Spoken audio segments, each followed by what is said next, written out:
sou de Tapera. Tapera é uma cidade muito linda, tem umas 4 casas e meia mais ou menos. Fica no centro do Rio Grande do Sul. Tapera. Quando você passar lá, dá uma freada para ver, tal, né? Nasci lá no Hospital das Irmãs Católicas, porque também até hoje eu não descobri, mas fez bem, eu acho, para mim. De modo que o ecumenismo já vem do parto. Já nasci assim, na mão de freira. Eu gostei dessa ideia ecumênica, assim, sabe? Eu estudei em São Leopoldo e depois estudei mais um trecho adiante na Alemanha e escrevi um livrinho sobre o direito dos pobres, que está sendo traduzido agora. Talvez no ano que vem esteja pronta a tradução, que é a minha tese doutoral da Alemanha. E fui pastor em Cunha Porã, lá no oeste de Santa Catarina, na divisa com a Argentina, onde eu tinha assim uma mísera quantia de 26 comunidades para acompanhar. Era muito divertido.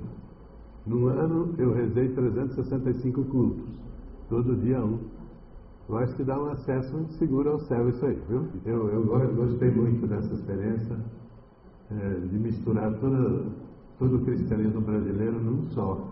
É uma confusão que só Deus entende, mas é muito gostoso. E eu espero que todos eles sejam bem luteranos, né? Creiam-se mais ou menos. Mas para ser luterano precisa crer de verdade, tem que crer mais ou menos só. Que o resto a obra de Deus faz, de modo que a gente não tem que exigir demais. Eu gostei muito. Quando eu me operei na cabeça, eu tive que sair da igreja, porque eu não enxergo mais suficiente.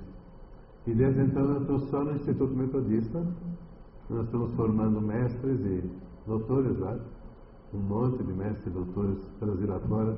É uma grande alegria para mim ter tido essa chance de ajudar no Brasil a formação de pessoas que pesquisam Bíblia, pesquisam Antigo Testamento, Novo Testamento, principalmente Antigo, onde é o meu chão. Isso para mim é maravilhoso. A gente pode ter 8 orientandos só em São Bernardo, mas eu não sei, a minha contabilidade nunca acerta direito. Então eu estou com 12 no momento, mas o diretor não sabe disso. Então não tem importância. Eu sempre enrolo ele. Então eu digo, a matemática não é meu forte. Eu tentei ensinar uma vez para uma comunidade que 2 mais 2 dá 5. Eles não acreditaram matematicamente, mas na fé eles acreditam. E eu também acho que os números são mais para a fé. Então 2 mais 2 dá 5. Assim, é um número indefinido. Porque a obra de Deus é tão maravilhosa no coração da gente que não segue o critério da matemática. Então, de resto, eu tenho me dedicado ao Antigo Testamento. Agora que eu não posso assim trabalhar muito na rua, mas eu estou escrevendo mesmo. E tem uns quantos livros prontos para vocês comprarem a 7 pila. Pila é linguagem gaúcha, né? R$7.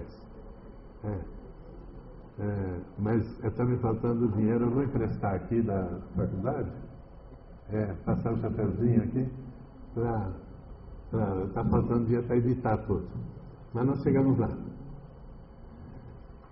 Então, nosso assunto de hoje, pode ser? Tá bem? Muita alegria de estar com vocês para esse trabalho da faculdade aqui, que é reconhecido em todo o Brasil já. Muitas pessoas falam muito de vocês e falam muito bem de vocês. Aqui em Vitória eu tenho muita alegria.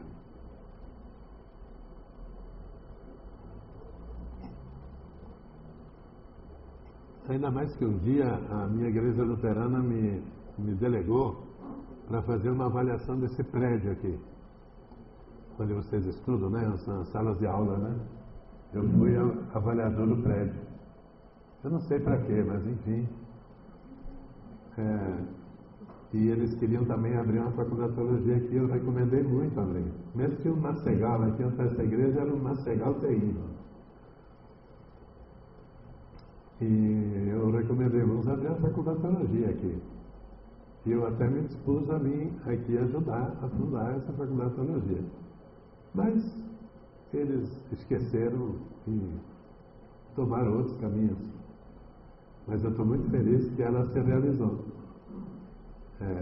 Você estava no meu plano, só que eu não sabia que você estava no meu plano. Eu não sabia que era essa faculdade. Mas eu fico muito feliz que é um prédio excelente para isso e que Deus guie vocês no estudo. Teologia não dá lucro, mas é muito divertido. É muito divertido. Não tem coisa mais linda do que você sentar e estudar sobre as coisas das pessoas e as coisas de Deus. É muito bonito. Por isso, teologia, que é também sempre antropologia, sempre é estudar a pessoa, é uma das coisas mais lindas e poéticas que eu posso imaginar. Eu agora que posso fazer isso, eu sento dias inteiros na escrivania e dou risada pelas coisas que eu escrevo. Pura mentira, mas não vem ao caso. Eu sempre digo para meus alunos, vamos mentir adiante. A mentirada nesse texto aqui foi boa, vamos mentir adiante. Eles se assustam porque a maioria deles é crente.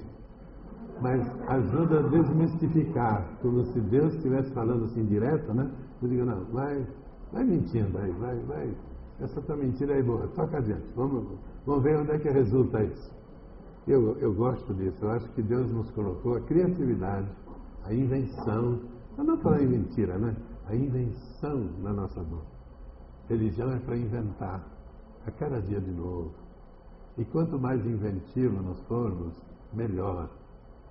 O professor com quem eu fiz doutorado, ele dizia, você precisa inventar a exegese, invente. Eu peguei essa palavra, foi dele, ele que tem culpa, ele já está morto, não pode mais responder agora. Mas o Hans Waterwolf, ele era um homem extremamente sério, um bartiano seríssimo. Mas ele tinha uma alegria em mentir na exegese. Em dizer coisas que nunca ninguém tinha dito sobre um texto. E ele vasculhava e tal. Olha o que eu descobri sobre isso. Pois é, coisa mais linda do mundo, né? Teologia é boa. Eu quero consolar os outros professores aqui, né? Que não são de Bíblia. Fica o meu consolo para eles, mas a parte melhor é a Bíblia. Você tem que estudar grego e hebraico, mas também não precisa estudar demais, né? O grego e hebraico não é o lugar da invenção, é o português mesmo. Mas quem tem mais liberdade é quem lida com a Bíblia. Porque ele está na fonte, ele está inventando. Como é que foi mesmo ali com Jesus? Como é que foi mesmo? E a gente inventa, e os outros acreditam que aquilo lá foi histórico. Não, ninguém esteve lá, mas a gente inventa. A gente tem que criar a cena dentro da qual Jesus se movimentou, dentro da qual os personagens e as personagens do Antigo Testamento se movimentaram. Então, exegese, teologia bíblica, são grandes criações. E essas criações é que movimentaram a história da igreja. O que de mais lindo houve na história da igreja foi a leitura bíblica. Com todo respeito, né? Com todo respeito. Calvino e Lutero, que eu digo. Eles nada mais foram do que inventores bíblicos. Leram a Bíblia e inventaram. De novo, tudo que está escrito lá. E nós estamos aqui para inventar de novo. Então, quando você começa a ler a Bíblia e decorar, é porque você não está inventando. Entendeu? Tem que inventar. Tem que reinterpretar, redescobrir. Recolocar-se você mesma e você mesmo dentro do texto. E dizer, e se fosse eu que estivesse nessa, o que eu ia fazer? E aí você começa a participar do cenário. Não é um teatro para ver, é um teatro para participar. A Bíblia é teatro em que você está na arena e você luta por um lugar nessa arena. Eu acho isso é gostoso. Nada contra os historiadores, mas está tudo pronto já, né? Nada. E os dogmáticos eu respeito demais, porque eles podem botar a gente num foguinho. sabe? A dogmática sempre tem razão, eu digo, quando ela está presente. Na sua ausência, nós fazemos o que queremos, né? Então, muita alegria na Bíblia, viu, gente? A Bíblia protestante está se abrindo de novo, hein? A Bíblia católica se abriu, muito bonito, e agora está se abrindo a Bíblia protestante. Vamos lá, viu? Para sair do sermão chato, né? Vou inventar a Bíblia. Bom, primeiro ponto, então. Eu vou pegar uma tese do século XIX, porque é assim, quanto mais velho, melhor, né? O vinho, pelo menos, o vinho. Quanto mais velho, melhor. Então, no século XIX, no último ano do século XIX, Hermann Gunkel escreveu um comentário sobre Gênesis. Gunkel era um dos novos especialistas em forma, em estudo de origem de texto bíblico, que até então não tinha sido considerado muito. Era muito mais quem escreveu o texto. Fonte J, fonte E, fonte P, essas javistas, eluístas, sacerdotal, tudo isso que eu acredito que nunca existiu, nunca vai existir e jamais houve. É a invenção da ciência. Mas eu acho que não existiram essas fontes. Então Google viu o esgotamento disso e criou uma nova maneira de abordar o texto, que ele classificou assim: a Bíblia é da cultura popular. Isso está escrito no livro dele, Introdução ao Gênesis, magistralmente. Gênesis é da cultura popular. É uma frase linda, eu acho. Merece o prêmio de teologia por essa frase. E ele foi atrás disso. Como ele era filho do seu tempo, ele ainda fez a crítica literária tradicional do javista, do eluísta, do escrito sacerdotal, porque senão também ele não ia ganhar pão na academia e não ia ganhar um lugar de professor.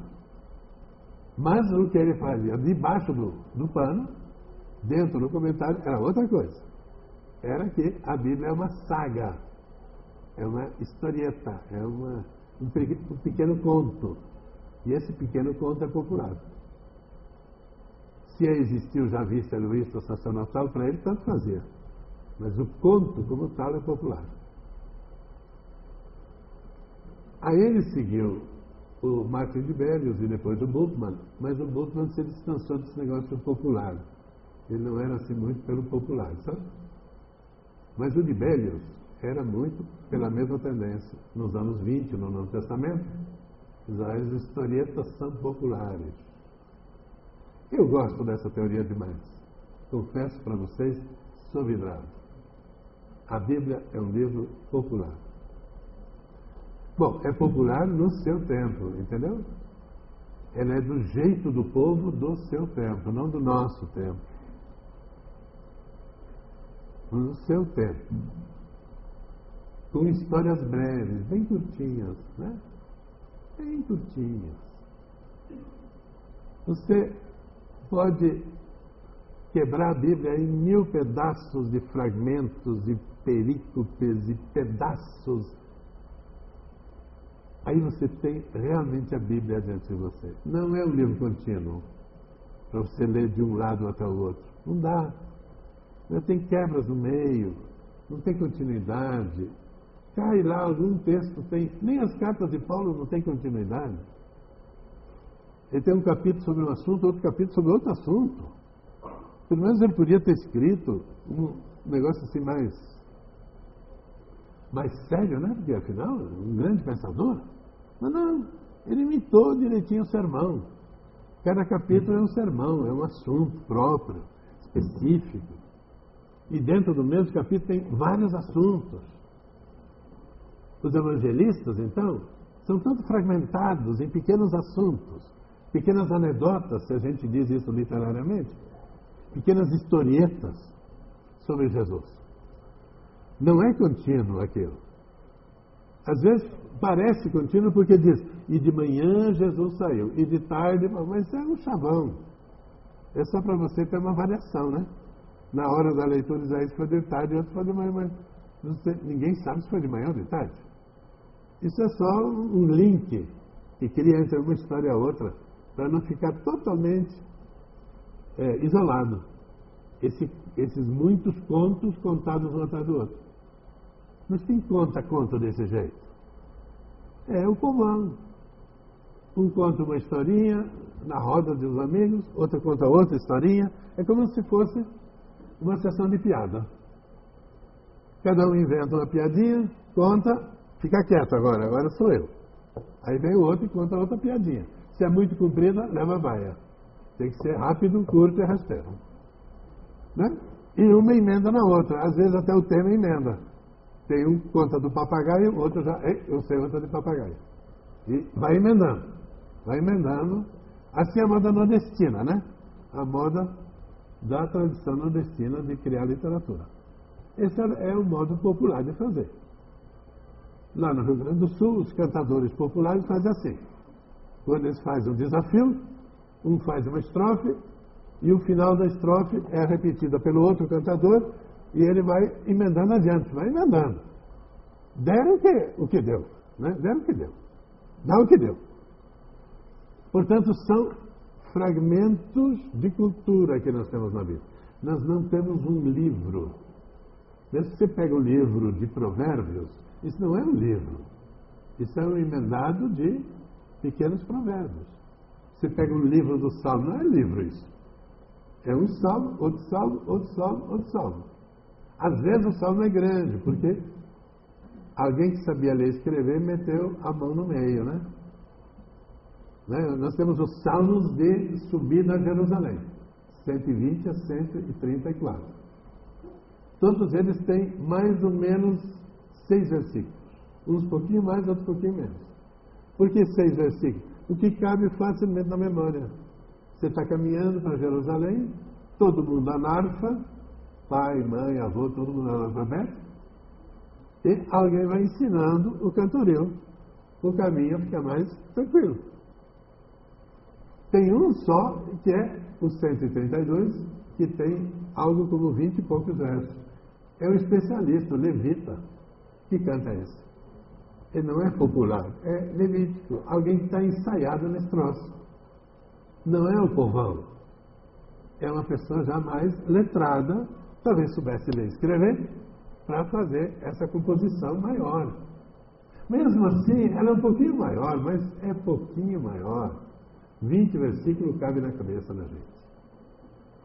Mesmo ele sendo um intelectual, esse levita que fez, o 132, ele não fez às avessas da tradição popular.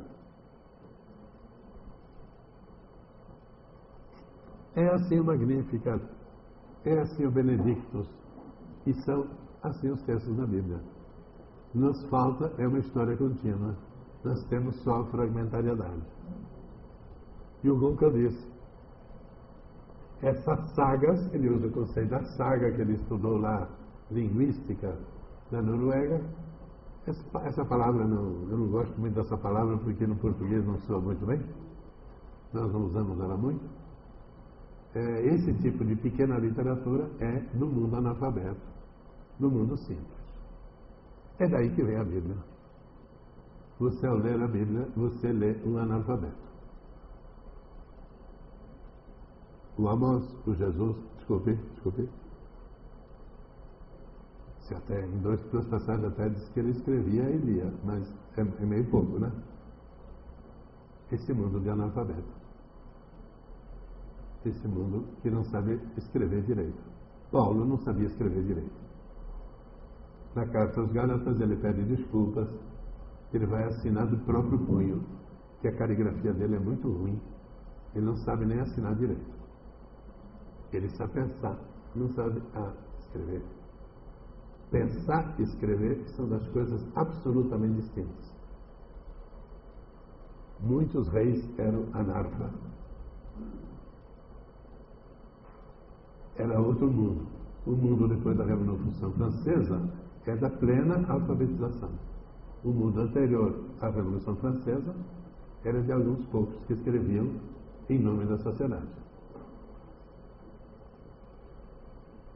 Acho que isso é muito importante para a leitura da Bíblia. Eu, pelo menos, metodologicamente, esse é o nosso tema dessa noite, me convenci desse. É preciso ler a Bíblia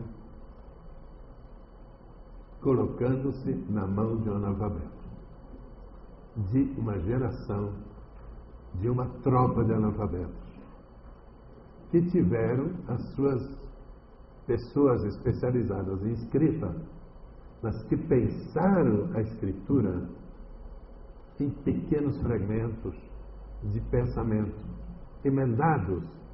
Podem ser emendados, não há problema, mas eles nasceram pequenos. Nasceram de 3, 4, 5, 10 versículos, o que cabia na cabeça. Ele é do tamanho da memória e não do tamanho do papel.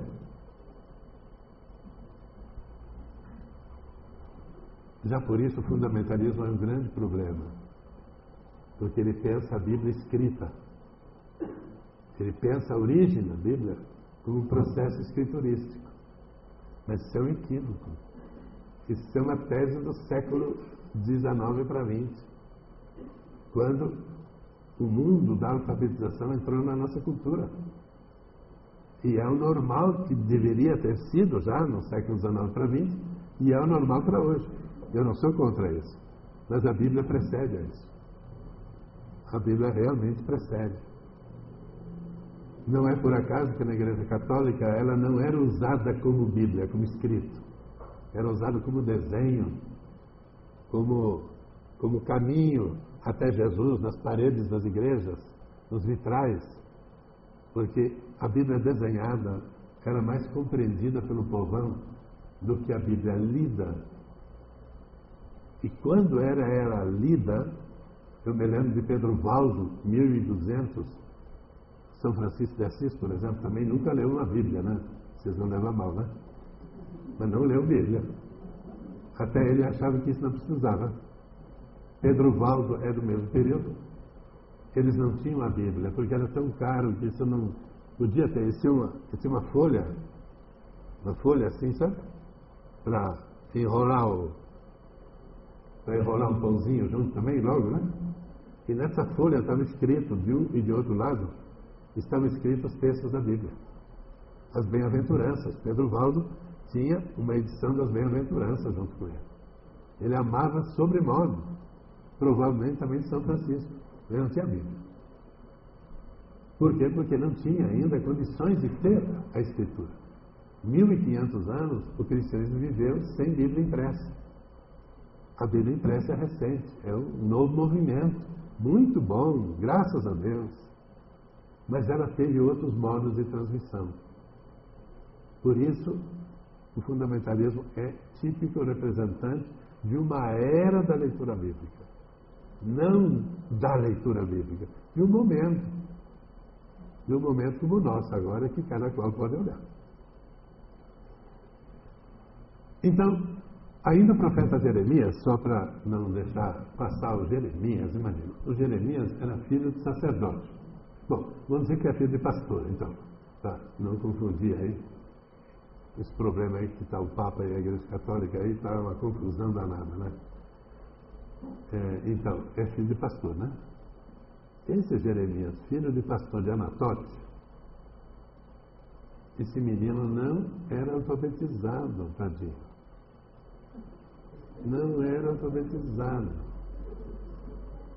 Olha, é filho, né? A gente assim supõe que ele é descendente de Abiatar, aquele que Salomão expulsou para Anatote. Porque lá no texto de Jeremias 1 diz que ele é descendente de sacerdote. Tadinho era analfa. Aí ele teve que achar um escriba na rua em Jerusalém, o Baruque, e pediu para ele: ó, você escreve o que eu te ditar. Então ele tinha bela memória aqui, né? A cacholinha dele, nota 10. Mas é segundo as leis da memória. Ele ditou para o Baruque. Aí o Joaquim mandou queimar, aí ele ditou de novo para o Baruque. Então, o texto que é da mão dele não é da mão dele, é da mão do Baruque. Lógico que eu espero que o Baruque também só escrevia o que o Jeremias ditava, mas eu tenho minhas dúvidas sobre isso aí. Não é? Eu tenho minhas dúvidas. Na Escola Superior de Teologia em São Leopoldo, no tempo eu fui editor dos manuscritos de professores, assim para os alunos ter acesso, né? Aí eu pedi para uma aluna minha, dizer, ó, você copia esse texto aqui, por favor, para a gente passar nos stencil naquele tempo, sabe? Isso aí foi logo depois da criação do mundo, foi isso aí, né? Os stencil. Então ela copiou aquilo e eu li o texto antes de, né, a correção, né, para ver se está tudo certinho. Aí, em vários lugares eu pensei, mas não é possível que esse professor disse isso. Aí eu fui falar com ele, eu disse, isso aqui é você que falou isso aí? Dá uma olhadinha no teu texto aqui, como é que ele saiu, se você gostou. Aí ele disse, não, mas nunca iria falar uma coisa dessa. Aí eu fui e tal, a aluna, ela inventou dentro do texto um monte de texto dela. Eu achei muito criativo, mas não deu para editar. Não deu para editar. Eu disse, você me perdoa, não vai dar. Vai ter que copiar de novo e vai ter que ser segundo que ele aprovou, porque senão eu estou frito depois. Aí ela disse, mas ele é muito burro, eu só ajudei. Será que o Timóteo não ajudou a ser um pouco Paulo, às vezes, enquanto, né? Será que não? Eu temo que sim, porque você já leu a carta aos Coríntios, né? Leu. Já leu a carta aos Romanos. Leu. Certinho? Se você me entregasse a carta aos Coríntios e dissesse, fui eu que escrevi, isso é de brincadeira, né? E entregasse depois a Romanos e disse, olha meu outro escrito, eu ia perguntar, de quem você colou um dos dois? Porque um dos dois não é teu. Porque a linguagem é diferente. Totalmente diferente. Quer dizer, ou Paulo tinha mutações genéticas estranhas, no apóstolo, ou ele tinha auxiliares que metiam o braço dentro do texto. Aí eu acredito que de Paulo é tanto Romanos quanto 1 Coríntios. Mas tem ali uns infiltramentos dentro, sabe? Que não são típicas da linguagem paulina. Se você compara, tem uma concordância bíblica que compara os textos paulinos de uma carta a outra para provar que Timóteo não é de Paulo, por exemplo. Aí eu tenho dúvidas, porque não só Timóteo não combina com 1 Coríntios, mas também 1 Coríntios não combina com Romanos, com todo o respeito, né? E também não combina com Gálatas um pouquinho, né? Mas Filipenses, nada. Então tem gente metendo o braço no texto, mas o próprio Paulo diz isso. Ele nunca disse a carta é minha, ele sempre disse, eu e Sóstenes, eu e Timóteo. É que o Timóteo também escreveu dentro. Então, quando nós lemos Paulo, atenção, não está lendo Paulo, não. Porque o mundo antigo não tem esse culto à personalidade, esse cuidado individual. Entendeu? Se você escreve, você sempre vai escrever do mesmo jeito. Não adianta colar de outros. Se você é aluno, cola não, porque a gente, oh meu Deus, é uma ruína, a gente descobre isso na hora. Se você pedir para um outro escrever o texto, peça para escrever todo ele. Sempre. Porque senão eles vão te pegar na esquina. O professor detecta um parágrafo escrito por outro autor. Ser professor é uma chatice na cabeça, horrível. Você treina a leitura e você sabe quem escreveu aquilo lá. Você lê e diz, isso aí foi o Bultmann que escreveu. Isso aí foi o tal que escreveu. Eu estou sabendo. E esse aqui não é o mesmo autor daquela página. Por quê? Porque é muito específico a linguagem. No mundo antigo não era tão específico, mas também já era. Também já era. Basta comparar Aristóteles com Platão. Você já vê que há uma identidade personal na linguagem. Nesse sentido, portanto, a Bíblia é muito mais coletiva do que qualquer livro do mundo antigo. E para ela não serve os critérios de crítica literária que nós usamos, de crítica literária de fontes, que nós tendemos a usar em outras em outros livros. Bom, está claro esse primeiro ponto? Eu penso que para introduzir a Escritura é preciso saber que é um livro popular. E não precisa ter medo, vá ao livro que é popular. Não dá para querer ler a Escritura como se ela fosse um livro de eruditos. Não é. Não é. Porque se fosse, agora vem o segundo ponto. O seu conteúdo não seria o conteúdo que ela tem. Mas, gente, qual é o conteúdo da Escritura?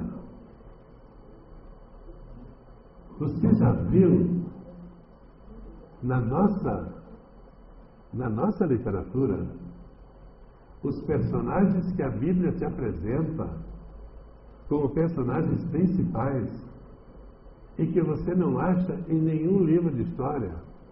Mas que pouca vergonha! Que pouca vergonha! Felizmente o Lucas se esforça para pelo menos citar quem pagou a conta quando ele gastou papel lá para escrever o Evangelho de Lucas e o Atos. Então ele pelo menos cita o magnata que ele pagou para ele. Lá no capítulo 1, verso 1 a 4. Mas os demais não citam quem pagou, quem nada. Não sabemos. Quem é que foi que pagou o papel? Caríssimo, para fazer o livro de Mateus, Marcos, Lucas e João. Sei quem foi. Será que era um cristão já? Porque ele fala de Jesus, mas você me perdoa, onde é que aparece Jesus? Não leva mal, né? O pagão já diz, esse Jesus nem existiu, não está testemunhado na história. E o cara tem razão. O desgraçado tem razão. Aí ele diz, Moisés, invenção. Leia Freud sobre Moisés. E o Freud era judeu. Esse cara nunca existiu, Moisés. Eu já sou muito mais crente do que o Freud. Existiu, sim. Lógico, existiu. Mas ele não era o filho do faraó, assim. Ah, mas isso é uma invenção linda, você contar. Não, o meu líder era filho do faraó. Era nada, era um chinfrim lá da escravidão. Só porque ele tinha nome de Moisés, que é o nome egípcio, mas todos os que entravam no Egito tinham nome estrangeiro. Então não eram magnatas, eram homens simples. Gente, quem é? Jesus não está testemunhado na história. Na história romana, não está. Os seus efeitos, lá no tempo de Nero, já tem algo parecido. Mas na história mesmo, quase nem de Flávio Josefo não está. Portanto, eu acho que aqui nós temos que nos distanciar de história e de história. Tem uma história dos magnatas e tem uma história dos pobretão. Nos pobretão não aparecem os magnatas. E nos magnatas não aparecem os pobretão. Não aparece. A Bíblia é uma contravenção. Ela conta a história dos pobretões. Do jeito que ela pode. Em pequenas memórias. Então você acha que Maria era alguém de alguma classe? Desculpe. Ela diz no Magnífico, eu sou uma humilhada.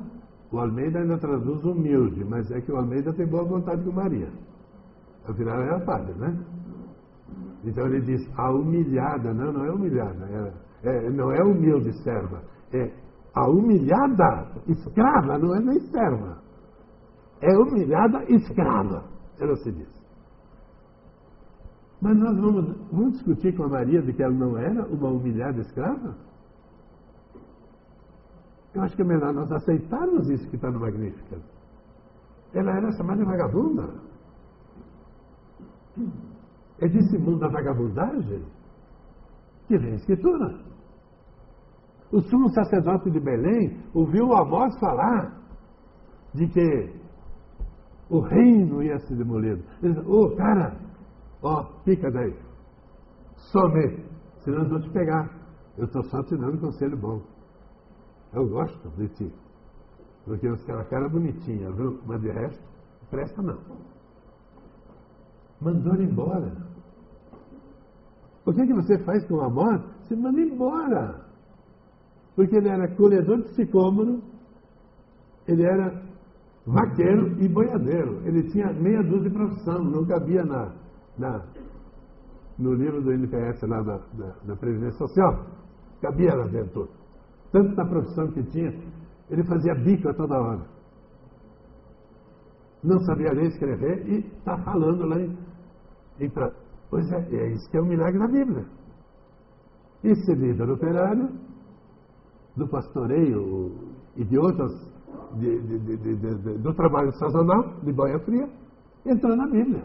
Como Maria, humilhada escrava, entrou na Bíblia. Presta para nada. Presta para nada. Se você escuta o apóstolo Paulo, como ele foi delicadamente comentado por seus amigos e inimigos, olha pela santa paciência. Em 2 Coríntios, ele teve muita paciência com os inimigos dele, porque chamaram ele de tudo.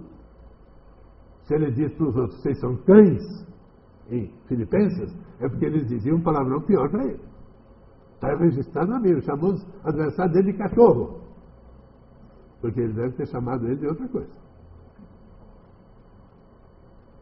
Portanto, nós estamos em pessoas perseguidas, presas em cativeiro. Nós não estamos diante da nobreza, da fina flor. Em 1 Coríntios ele diz, Deus escolheu as coisas humildes, pobres da vida. E esses são os escritores da Escritura. A Escritura é má companhia. Não sai por aí domingo de manhã com a Bíblia debaixo do braço assim. Faz isso não, viu? Porque se eles descobrirem que livro você tem debaixo aí, se soubessem que livro... Se você soubesse que livro você tem debaixo do braço, um livro fedido do suor das pessoas, da perseguição, da matança dos pobres, você não poria debaixo do braço. Você diria, oh meu Deus, você está pingando sangue ainda. É disso que falam os salmos.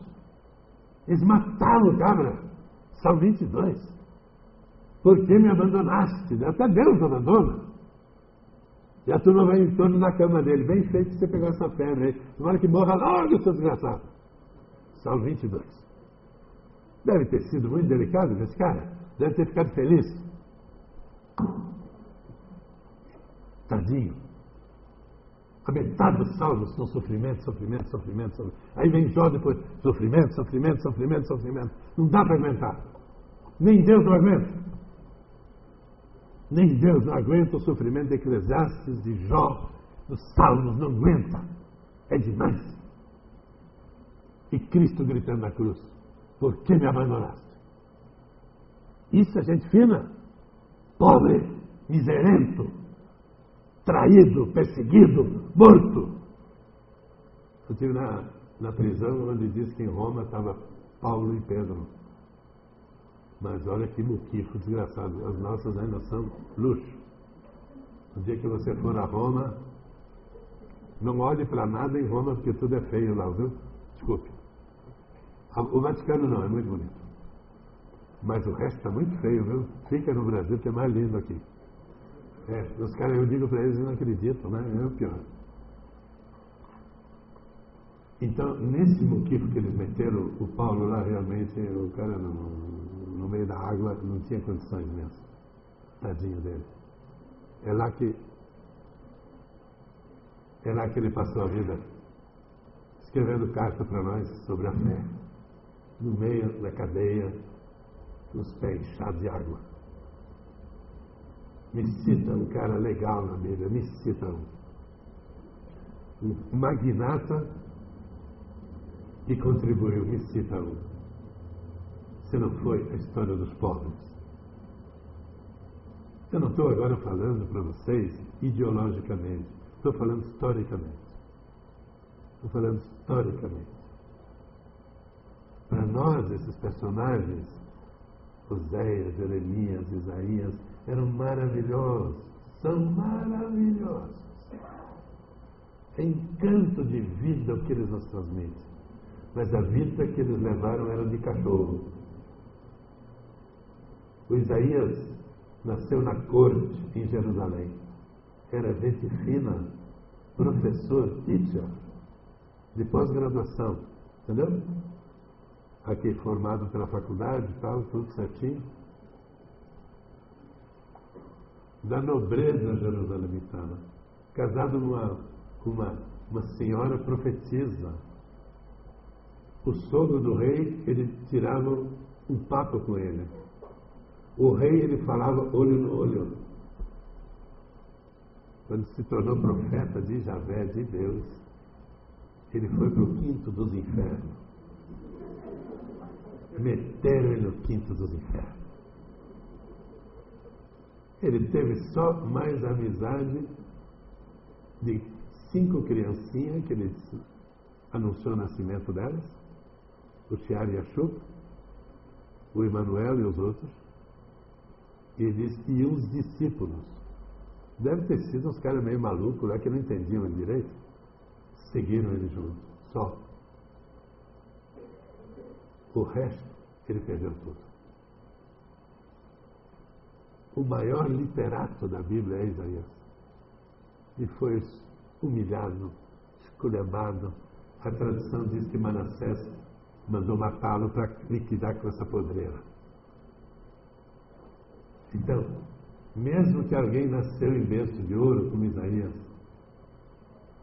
ele morreu na estrebaria. E morreu na estrebaria.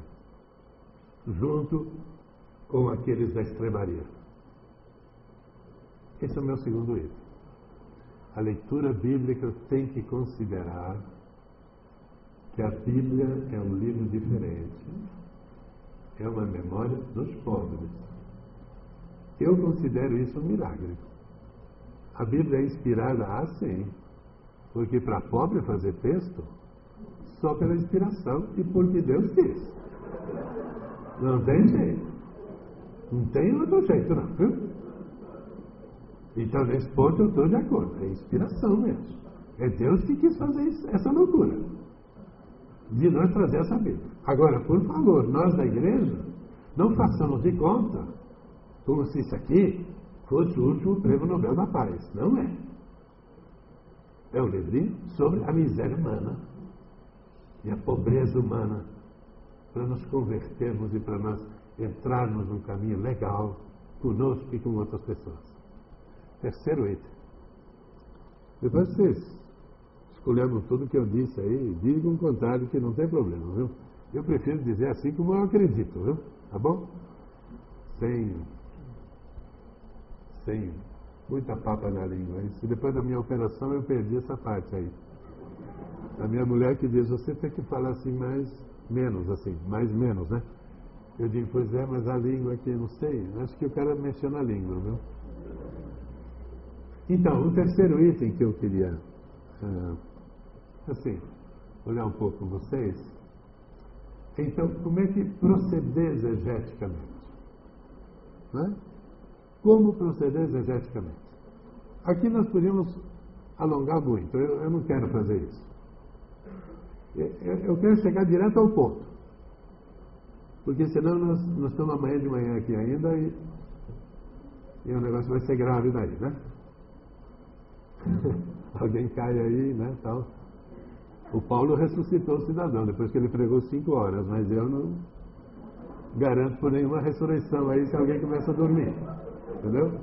Então eu prefiro encurtar para não ser levado a essa tentação.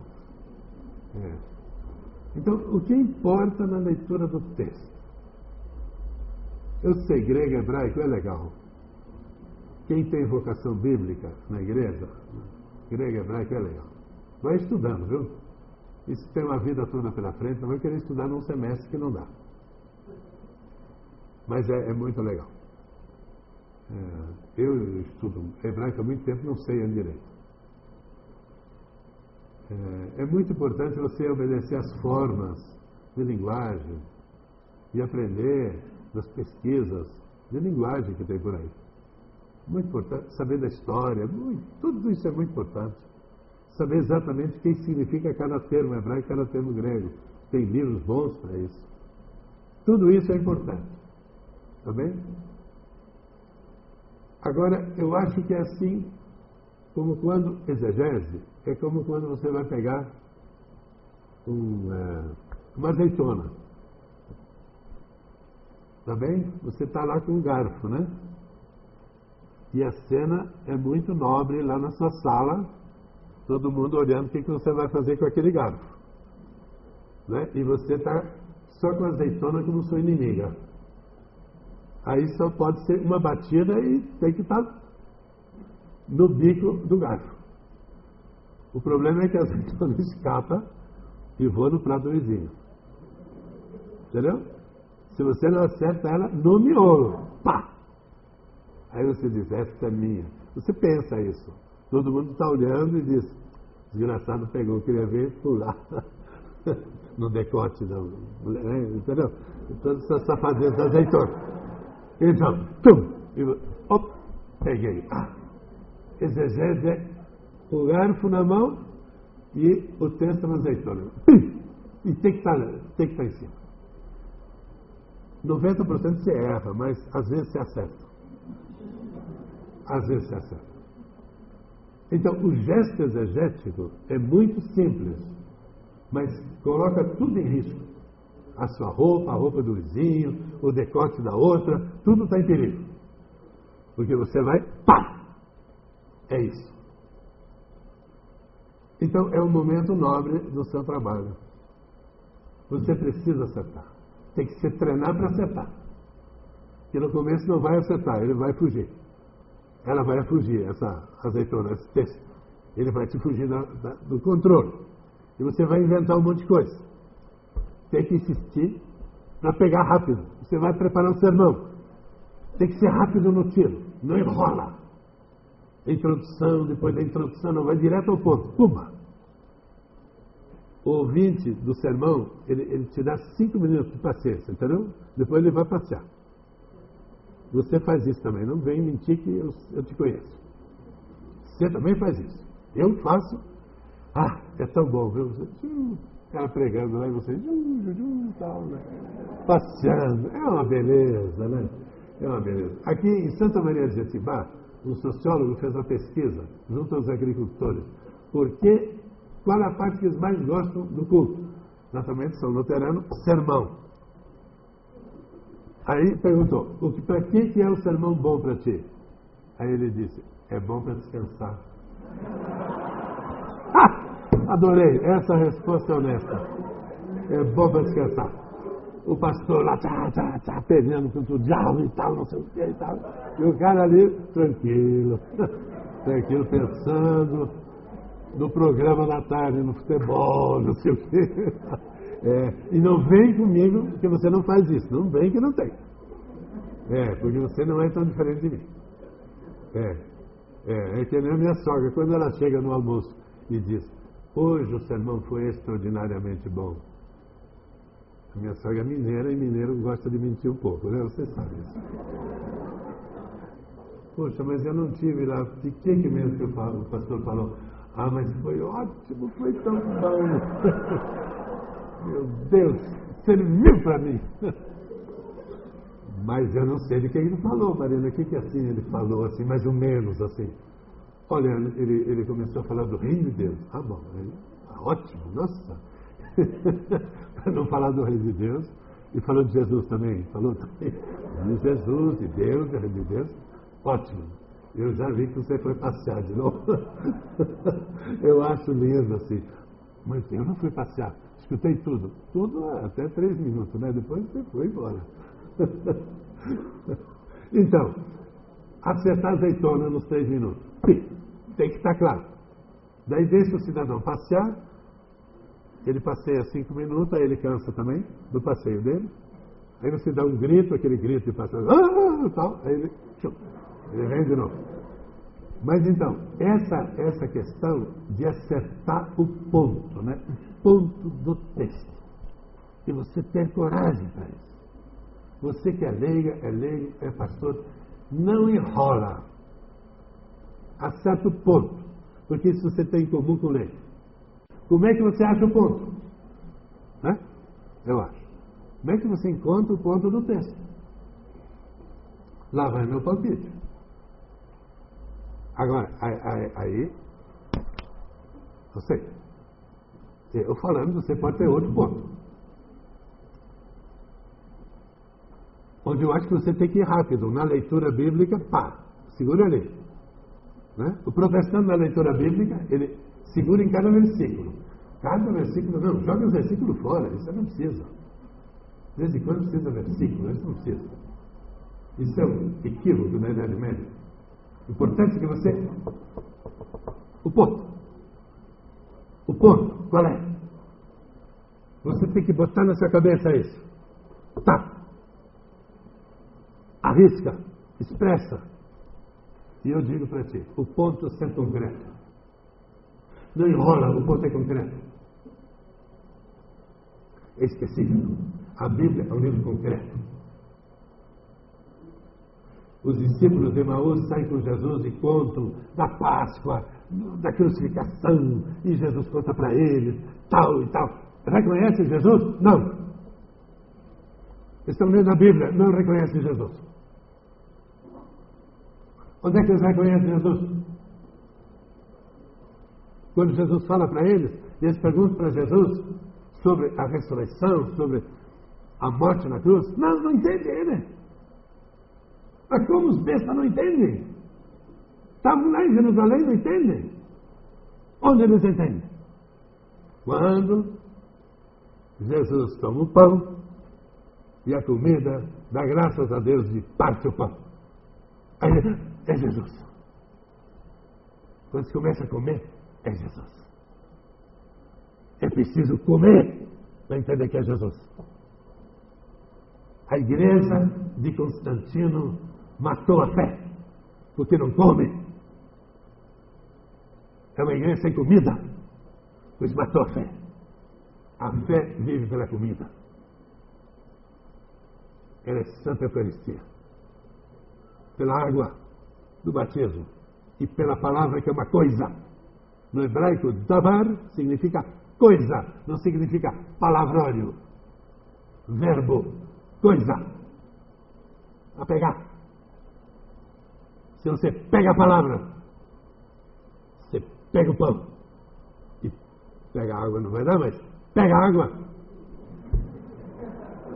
você está com todo o Evangelho. Por isso, é no partilhar do pão que eles percebem. É Jesus. Não é na contação de história.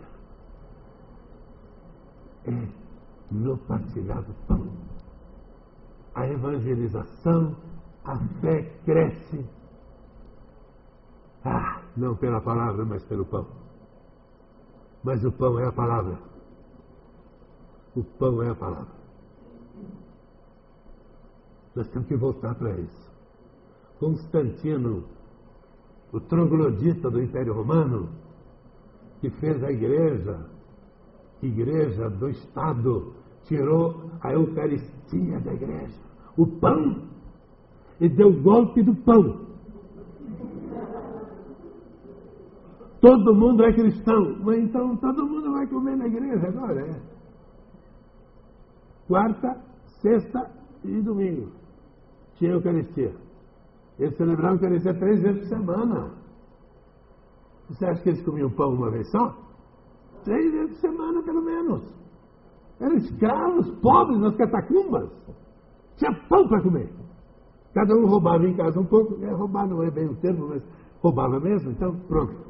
Falei? E levava na catacumba e comia. Por causa de Jesus. Ele nos deu pão. 5.000, 10.000. Ele é o pão da vida. Mas o pão da vida não é assim, eteriamente. É pão, vai meter na boca. Era comida do Mediterrâneo. 90%, diz um autor, Klaus Berger, sobre a época de Jesus, 90% do alimento na Palestina era pão. 90%. Por isso, dá-nos o pão nosso de cada dia. E Ele nos dá eucaristicamente. Sem Eucaristia, a igreja não tem futuro. Mas eu estou querendo dizer Eucaristia que todo mundo possa comer. Nós temos que inventar comida comum. Para nós e para todo o bairro. Nós temos que voltar para a Eucaristia. Sem Eucaristia não há evangelização. Você tem que converter o coração do cara na porrada moralista. Faz isso não. O cara vai virar cristão só porque ele tomou um copo de vinho contigo. É tão mais gostoso. E é vinho porque Jesus deu. Pode ser suco também, não tem problema. Mas é um movimento de comida, de almoço comunitário. O cristianismo é almoço comunitário, é eucarístico. Nós estamos a quilômetros de distância do cristianismo. A quilômetros. Nós seguimos o desejo do império. Pão tem que ter preço. Logo, a igreja não pode ser um lugar que eu como pão sem pagar. Todo domingo, quando vocês puderem, faz a comida comum. É tão gostoso. Cobra 3 pila, 2 pila. Gente, dá para fazer galeto com 2 pila. E dá lucro. É verdade. É verdade. E tem que só ser picanha. Que frescura é essa? Podemos comer simples. Podemos comer simples, barato. Todo mundo pode pagar. Reunir as famílias. Eu era pastor em Cunhaporã, era 3 pila o almoço. Eu já exagerei um pouco. Enchia. A turma trazia filho, bisneto, neto, tataraneto, vô, avô, todo mundo. Era uma peregrinação para comer na igreja. Ninguém precisava fazer o almoço. Um grupo fazia o resto e cada um pagava 3 pilinhas. Que coisa deliciosa. Eu saí, a primeira coisa que eles fizeram é subir para 15. Supostamente para ganhar mais lucro, sem vergonha. Não, é para excluir os pobres, lógico. E eu sou cego, mas eu não sou besta. É só para os pobres não poderem comer junto com os ricos, porque eles fedem. Eles fedem. Eles não têm aquele sabonete que devia ter. Os ricos, mas deixa os ricos ir embora, deixa eles ir. Eles igual vão, Deus não quer isso. Deus ama os pobres. É preciso arriscar na igreja, reinventar a Eucaristia. Sem Eucaristia, não há leitura bíblica. Vá pelo concreto. Saiu um semeador a semear. É um outro texto. Como é que eu explico esse texto? Foi um dos textos na minha vida, bem no começo, quando eu fui ser professor de teologia, eu pensei, eu tenho que mostrar para os alunos como é que a gente lê a Bíblia. E aí eu peguei a parábola do semeador, que é tão repetida. Saiu o semeador a semear, jogou, caiu no caminho, jogou, caiu na pedra, jogou, caiu debaixo do espinho, tudo morreu. E aí ele jogou e deu 100%. Assim diz o Evangelho de Lucas. Marcos, que era mais agricultor, ele dizia deu 30, deu 60, deu 100, porque cada grão dá uma quantia diferente. Mas Lucas resumiu e disse deu 100%. Quem tem ouvidos para ouvir, ouça. O concreto. Qual é o concreto? O concreto é a semente, que vai dar em 100% de sementes, vai dar sacos e sacos de trigo. É uma parábola. Onde é que está o trigo? Quem é que roubou o trigo? Quem é que está comendo o trigo? Na Palestina tinha fome. Jesus deu de comer para milhares. Fome. Mas Jesus disse, a colheita deu bem. Cadê o trigo? Isso quer ter que enforcar, tá certo? Quer dizer, no caso de crucificar. Ele mexeu na economia central. Cadê a nossa comida? Em Cesareia, Filipe é que exportava para Roma. Fez fazer jogos na arena em Roma. Os desgraçados imperadores. Esse cara tem que matar. Isso não é uma parábola etérea. Ai, que lindo. Então, de nada dá alguma coisa. Gente, não é assim de nada dá alguma coisa. Pode ser que as tuas coisas de nada não dão em nada. Porque não tem nada a ver com a justiça. Jesus diz, o que tem a ver com a justiça? Que é a comida, dá. Pronto. Acabou. Tem comida bastante. E tem mesmo. E tem mesmo. No Brasil tem mesmo. Tem demais comida. Todo mundo tem que poder comer. Que país é esse? Colhemos e fome. Que baderna é essa? Tem que ser assim? Não precisa. Nós já temos programas agora que mostram que não é preciso. Isso tem que ser mais aprofundado. A fome é safadeza. Nada mais do que safadeza. Você tem que pregar isso domingo. Pregue isso domingo. Não vem enrolar. O burguesinho não... Mas o burguesinho... Bom, não falei. Você tem que pregar. Ele está no Evangelho. Ele é concreto. Enrola. Para de enrolar. A maior parte do sermão é enrolação. Para dizer o que não está na Bíblia. Diga o que está na Bíblia. 100%. Esse 100% é para as bocas do povo de Jesus. Acabou. Depois vão vender o que sobra. É muito fácil ler a Bíblia. Você tem que ir no ponto concreto. The concrete point. Se você foge dele, você faz de tudo. Pode pegar qualquer método, inventar qualquer besteira. Tudo besterol. Vai no concreto. Eu estava na comunidade de Linha Glória, em Cunhaporã.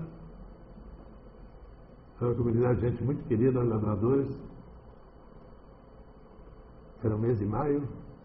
Um dos textos era a Torre de Babel, por causa de Pentecostes. E eu tinha que preparar o meu sermão também numa hora dessas, né? Daí eu preparava no círculo bíblico, né? Para escutar o pessoal como é que eles queriam que eu pregasse. Eu levei o maior susto da minha vida. Naquela paróquia foi o maior susto da minha vida. Nós lemos e os agricultores, pastor, essa é fácil, né? Essa charada eu já matei. Mas o que é fácil aqui nesse texto? Eu já estava matutando uma semana. Ele disse, isso é muito fácil, né? Que Deus não gosta dos poderosos, dos que têm muita terra, lidam muito com máquina, Deus não gosta.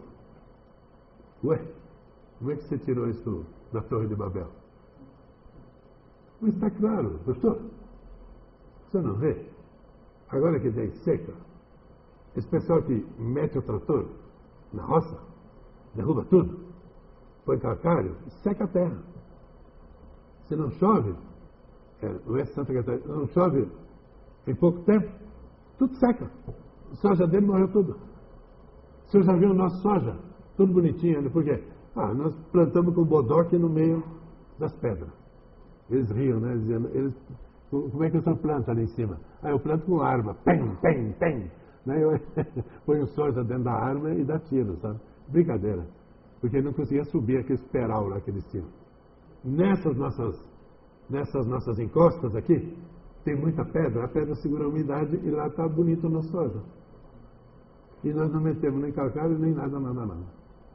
Deus não gosta do calcário e nem do latifundiário.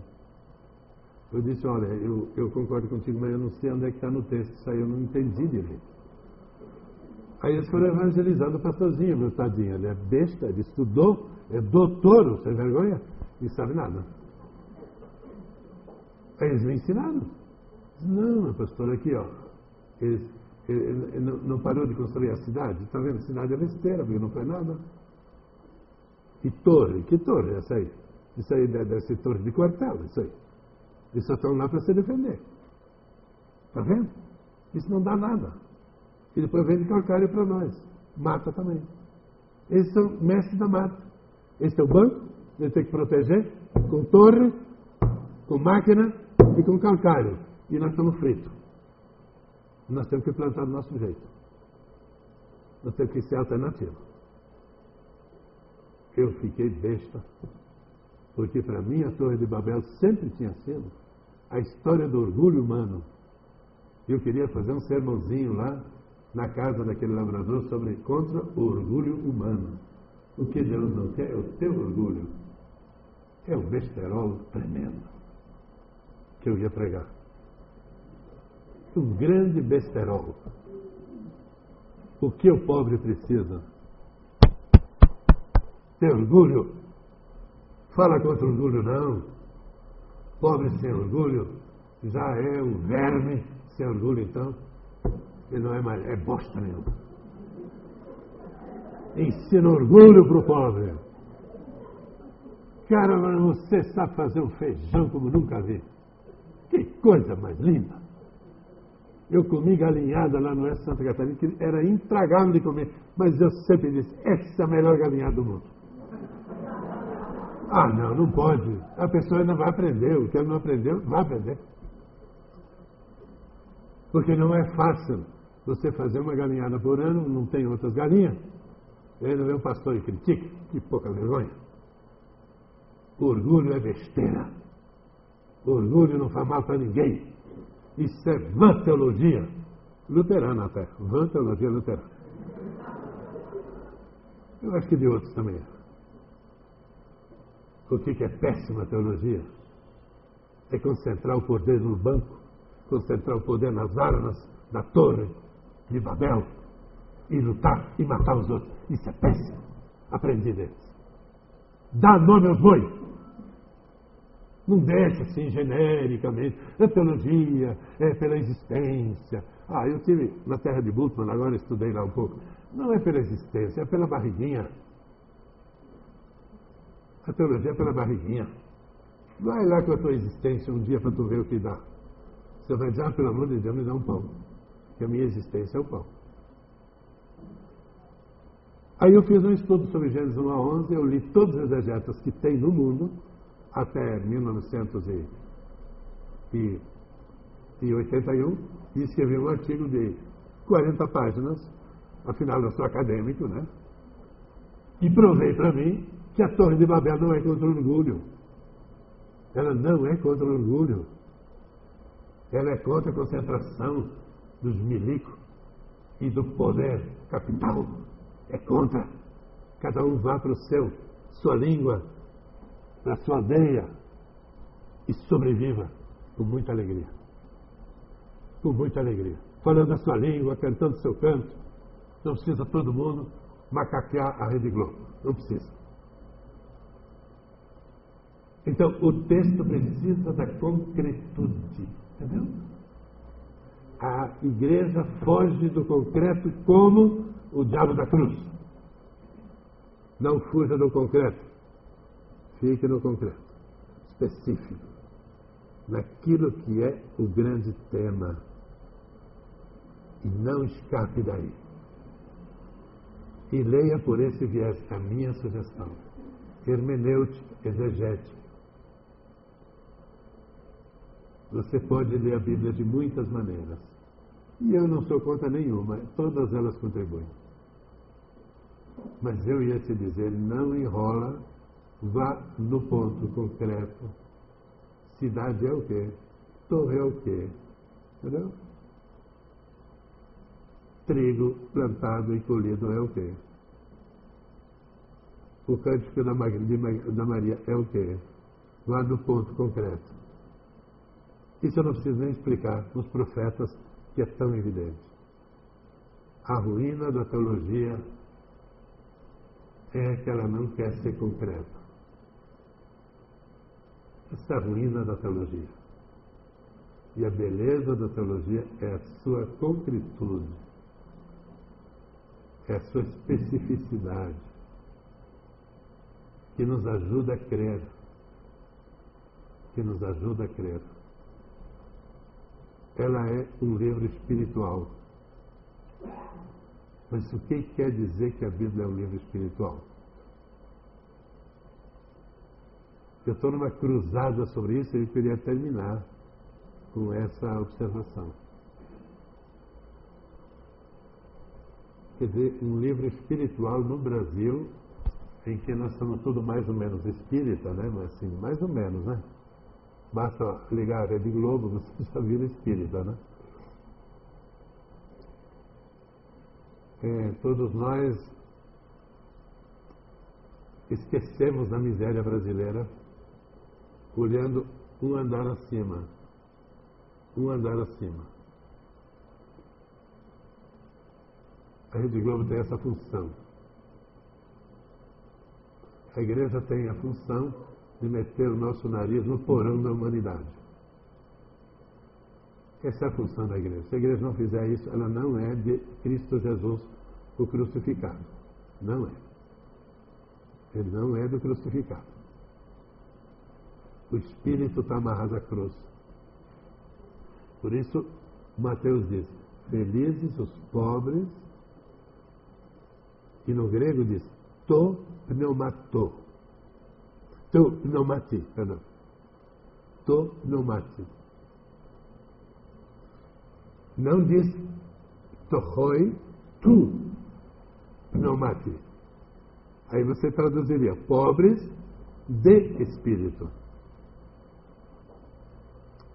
Aí estaria correto, pobres de espírito. Se tivesse escrito no texto original, nessa sequência. Então, o tu seria um genitivo. Um genitivo de tochos, de pobre. Então, seria o pobre de espírito. O pobre de espírito, eu acho que é o cara que é um pouco tantando a cabeça, né? Não liga bem. É meio variado assim, sabe? É um pobre... A cabeça não está muito segura mais, né? Mas não é isso que diz o evangelista. O evangelista diz, é pobre to pneumati. É um dativo.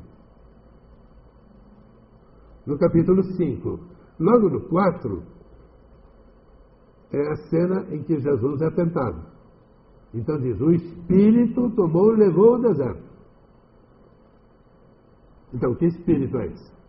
É o mesmo Espírito lá de Mateus 5, eu acho.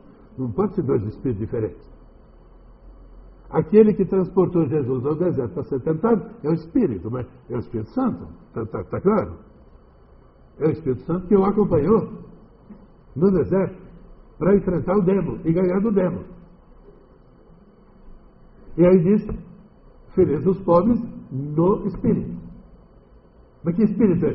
O Espírito Santo? Onde é que está o Espírito Santo? Creio no Espírito Santo, na Santa Igreja Cristã, a comunhão dos santos, etc. Onde é que eu, preferencialmente, agarro o Espírito? Na Eucaristia. Na comunhão dos santos. Na Santa Igreja. Não é aí que eu agarro o Espírito. O Espírito me agarra. Ele pode te agarrar também fora disso, mas em função disso, sempre em função disso. Não há espírito que não esteja em função da igreja, da santa comunidade. Então, o que é o feliz? O pobre, no espírito. Cabra, o pobre está na igreja, é feliz. Mas por que ele é feliz? Ele sempre vai ter um prato de sopa. Alguém vai dar um prato de sopa para ele. Quando você batiza uma criança de pobre, você garantiu o prato de sopa até o danadinho ficar com 18 anos. É essa a função. Ele tem que estar no espírito. O espírito não é um vácuo, um trem assim, nebuloso.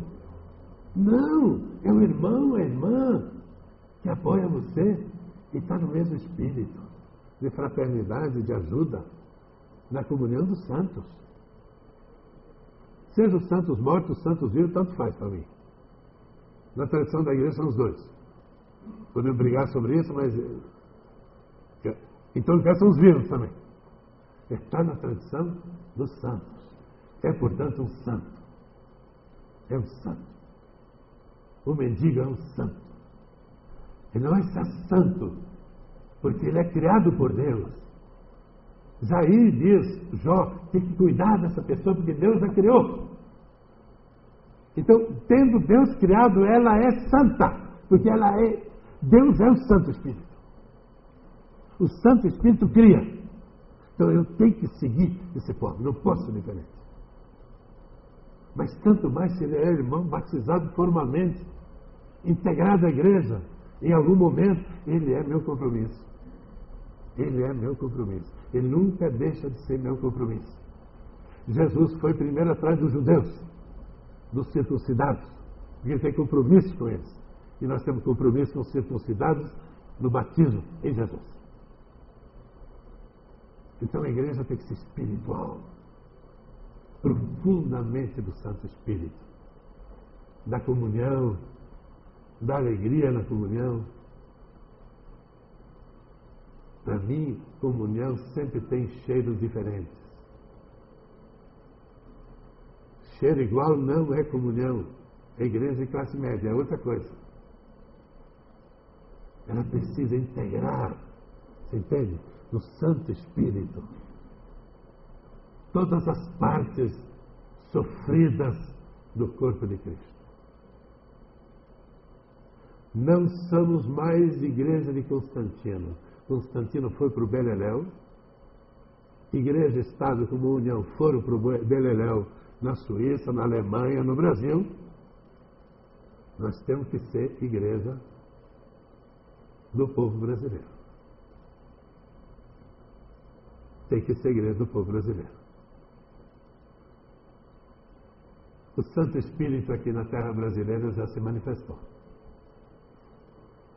Você tem o Santo Espírito diante dos seus olhos. Ele clamou a nós desesperadamente. E nós não o ouvimos. Ele clamou por nós em Canudos, desesperadamente. E nós não o apoiamos. O Santo Espírito clamou a nós em Jacobina, Maura, nos Mucas do Rio Grande do Sul, e nós não o apoiamos. Os pastores foram contra. Mata! Ele clamou a nós no contestado e nós não o ouvimos. Não faz nem 100 anos. Nós temos que ouvir o Santo Espírito na nossa história. Na história da escravidão que ainda não acabou. Do índio que ainda não foi dignificado. Nós temos que escutá-lo. Nós podemos fazer de conta como se isso não fosse Brasil. É um outro Brasil. Um autor francês escreveu Os Dois Brasis. Eu sou de um, os outros que se danem. Nós somos de um só. E esse é o nosso primeiro campo de leitura bíblica. A leitura bíblica para o nosso Brasil. O Brasil dos pobres. Muito obrigado por vocês.